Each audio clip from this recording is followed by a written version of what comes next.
Hello, welcome to the sideboard here at the StarCityGames.com Modern Open in Columbus, part of the SCG Tour, brought to you by Ultimate Guard. Nick Miller alongside Team BCW's Brennan DeCandio. How you doing? Quite all right, yourself? New year, yes. Modern format, yeah. New deck for Brennan DeCandio. New deck, old deck, kind of the same. Doesn't have any new cards, but it's definitely one I think wasn't good until a metagame shift in where we're at right now. So.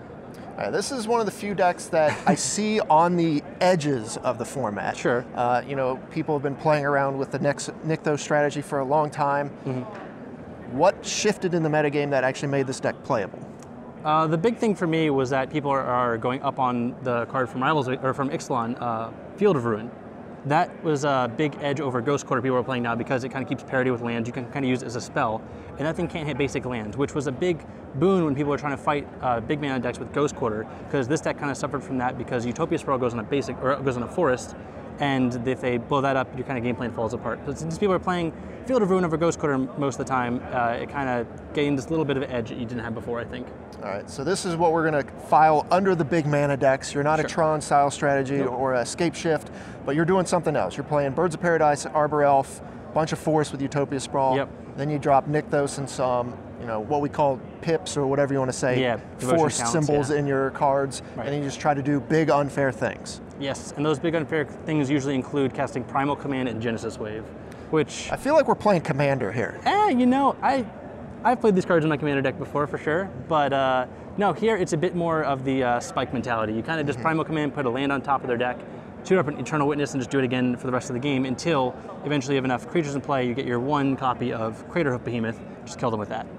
Okay, so we're able to loop that with Eternal Witness, and in the meantime, we're just playing things like, you know, Burning Tree Emissary, Right. Wistful Selkie, Modern All-Star. Yes. And then we have Garruk, the original Garruk here, Wild which is Speaker. very good in this deck.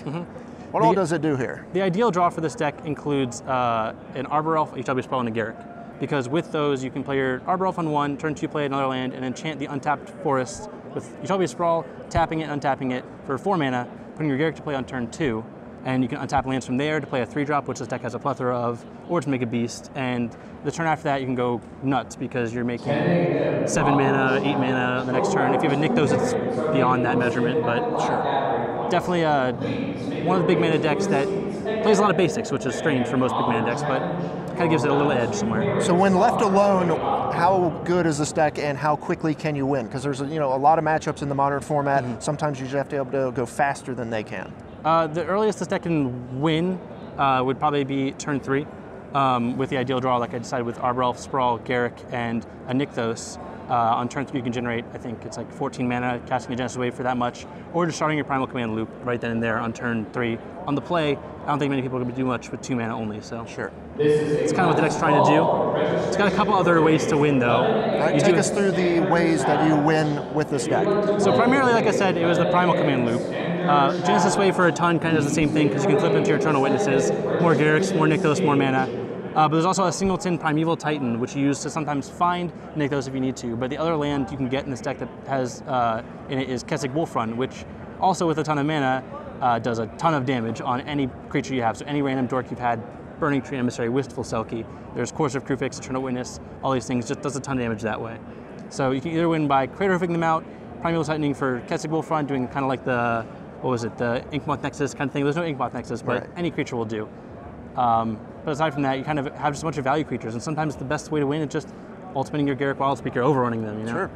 So what drew you to this deck? You played in a bunch of leagues. This was a deck that you were having success with. What led you to start with this deck and then say, I kind of like what's going on here? I've played this deck for a long time, like since Theros has been released, I believe.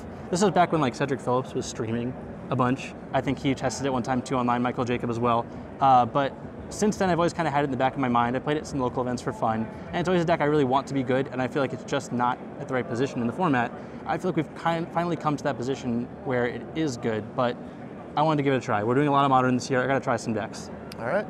What are you weak against before we go to the sideboard? Because that's kind of what we'll shore up there. Primarily, it is Tron. Tron is a little more consistent turn 3. My insane draw involves a turn 3 kill, but it's an insane, it has a lot of things going right for it. But Tron, being able to slam a Karn, and Ugin's a card you can't possibly beat.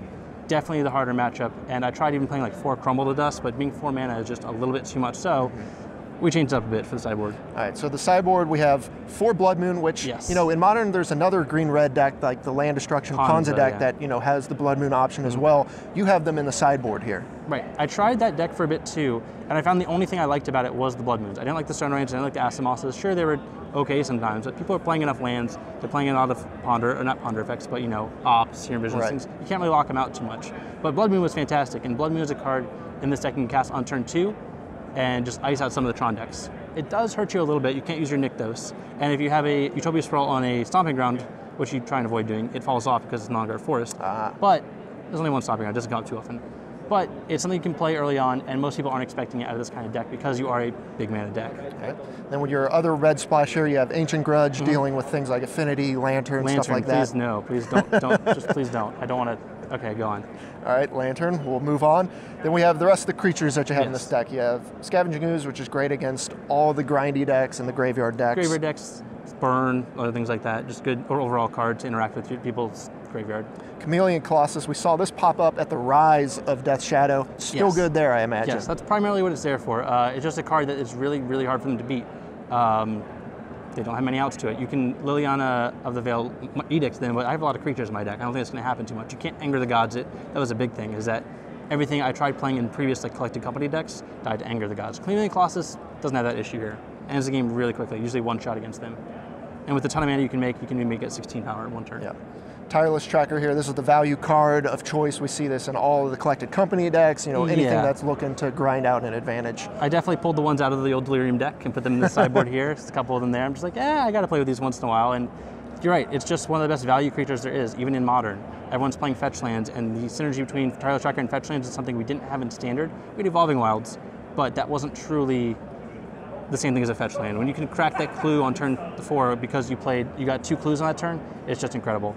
Were any of these in your Columbus winning deck from last year? All 3 of them. All right, so you got a little good juju going for you. Yep. And then lastly, Obstinate Baloth here, just a good some life card. gain, yeah, some life gain. It's good against Liliana when you're top decking because you can Primal Command for it and so they can't plus it anymore. So even if you get the Time Walk effect of putting a land on top, and then you have something, even if you couldn't cast, they can't plus anymore and wreck your hand, so. All right, well, you had a pretty good year last year. You had back-to-back opens spanning from the end of the last year into the next year. To Columbus. What are your goals, expectations this year? Well, with the team BCW, we're planning going to pretty much all the events. I think I'll be at all but one this season. But alongside all the teammates I'm working with, we're just trying to help each other get better. And while we are very good, there's always room to improve. And that's what I'm looking to do this year, especially in Modern, since it has been a place where I've struggled a lot. And experimentation is the best way to go. You can tell me it's bad, you can tell me it's something you shouldn't do, but I'm not going to know until I try it. So. All right, well, you're teaming with Todd Stevens, one Modern of the master, top players in Modern, so I'm sure if you have something, he'll let you know whether it's good or bad. Yes. All right, well, Brennan, thanks for joining me here on the sideboard. Thanks for having me. Stay tuned to StarCityGames.com all weekend long for the action here in Columbus.